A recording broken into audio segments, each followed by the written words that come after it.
Take a journey from the page to the stage. Watch a DIY tour be put together, from booking, promoting, and building the entire show with gogo from the Pretty Things Peepshow. When I was younger, so much younger than today, I never needed anybody's help in any way. But now those days are gone and I'm not so self-assured. And now I find I've changed my mind, I've opened up the door. Help me if you can. Hey guys, good morning. Welcome to the second episode of our Pretty Things Peepshow behind the scenes how touring works video blog thing.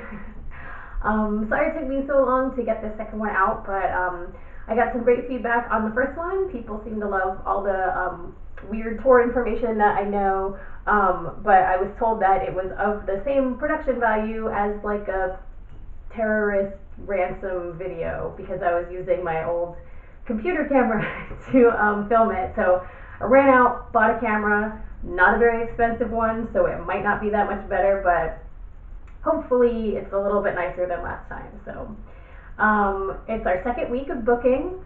So I've got my tour route, which we talked about last week, and my anchor date finally came through, which is great. So we are going to be in Pensacola, Florida at Vinyl Music Hall on Valentine's Day. Yay! I'm super excited about that because we've been there before, actually on a Valentine's Day about 4 years ago, and it was awesome, and everyone there was super rad. So I'm excited that we're going to have another holiday show with them, which is going to be great. That did change some of my routing. I was actually initially kind of wanting to be more in like the Wichita, like Nebraska area, but of course I'm over here. That's what happens when you book a tour. Everything you think you want turns out to be completely different. So the next step in booking, I told you guys last time, we talked about doing the routing and then writing your one sheet. So basically your like elevator pitch to contact the venues. Once you start contacting the venues, which I've already done, you're going to start to get dates coming in. When you send your original emails to them or call them or whatever, you want to give them a date range.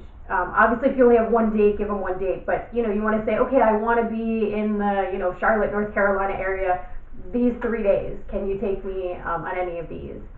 And then they'll get back to you with a, like yes or no, or maybe a suggestion of a better date. If you're a band, they might say, oh, hey, we'd rather put you on this date because, we can throw you on the bill with some other bands.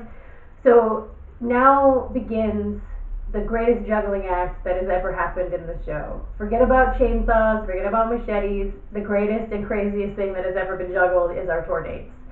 So that's what I'm doing right now. Still contacting a lot of places. Unfortunately for me, it is Thanksgiving this week, so not a lot of people are in the office, but I have sent out a ton of booking inquiries, so I'm hoping, next week when everyone gets back in the office, things will start falling into place.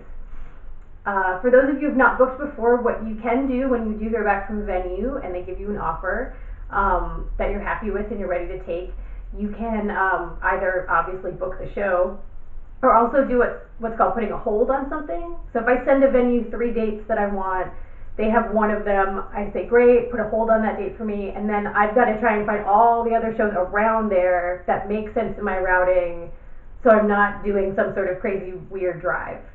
So I'll put a hold on a date, then I'll start contacting other cities nearby, trying to make the route work. And then as you do make the route work and you do get everything going in the right direction, then you can start confirming those holds. Or releasing the holds if you decide that, it's just totally not going to work in your routing to go to that city. You just contact the venue and let them know it's been released. Venues will often do a first, second, third hold, obviously, meaning like whoever gets their first, second, third. If you are not the first hold and you really want the date, then you would tell the booking agent that you would want to challenge the hold, which basically means they have to get in touch with everyone who's had the date held prior to you and say take it or leave it, to challenge whether or not they actually want it. And I've done that already on one show, so I'm hoping to get this one date that I really want to just challenge. You can also be on the other side of that. They'll say if you're the first hold, you'll hear from a venue and they'll say, hey, someone's challenging the hold, do you want it or not? And that basically means like you need to make up your mind now, which can be hard because if you're holding, but you have 6 other venues that are also holding, it just gets confusing. If you can juggle everything correctly, you'll be able to get a route in like a nice circle, getting you in and out of the town you live in perfectly. That doesn't always happen. That rarely ever really happens. So you do have to often reroute and occasionally zigzag, but you want to really try and get yourself in what makes sense the most, both financially and also geographically. So that's how holds work. So I'm going to start doing that probably next week when everyone gets back to me. Right now, because it is a holiday week or weekend, I'm going to just try and do something productive with my time. So I'm going to be building a lot of merchandise.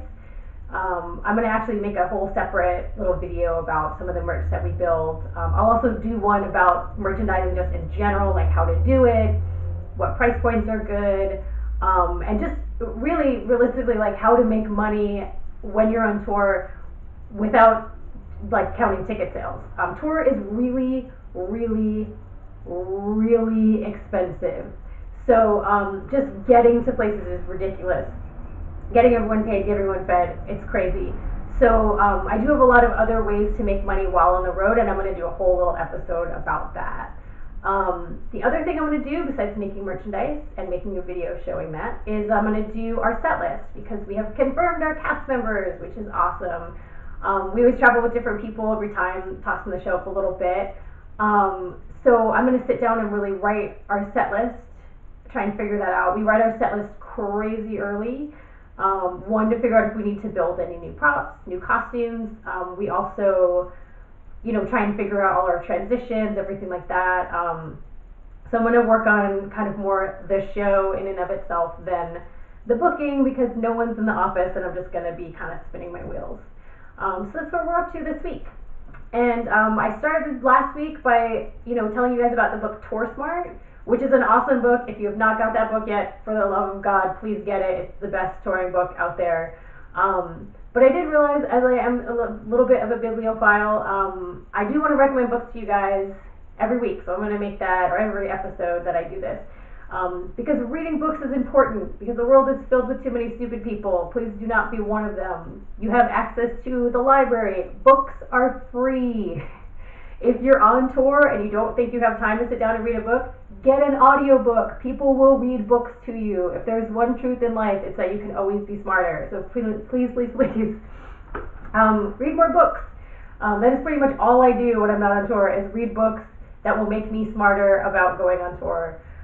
I should super get a hobby. Anyways, the book for this week is called Influence, and it's the psychology of persuasion. And I think it's a good book to read, just because you're going to have to be interacting with a lot of people and convincing a lot of people that you're the most awesome thing ever, and convincing them to give you money. Booking is hard. You're contacting a complete and total stranger, and you have to convince them to risk financially and also, a little bit personally, for getting a bad reputation if you're a horrible band or show or whatever. You're asking them to risk the livelihood of all of their employees. If you do a show and no one shows up, literally no one gets paid. No bartender makes money. It's a big deal. You're asking these venues for a lot.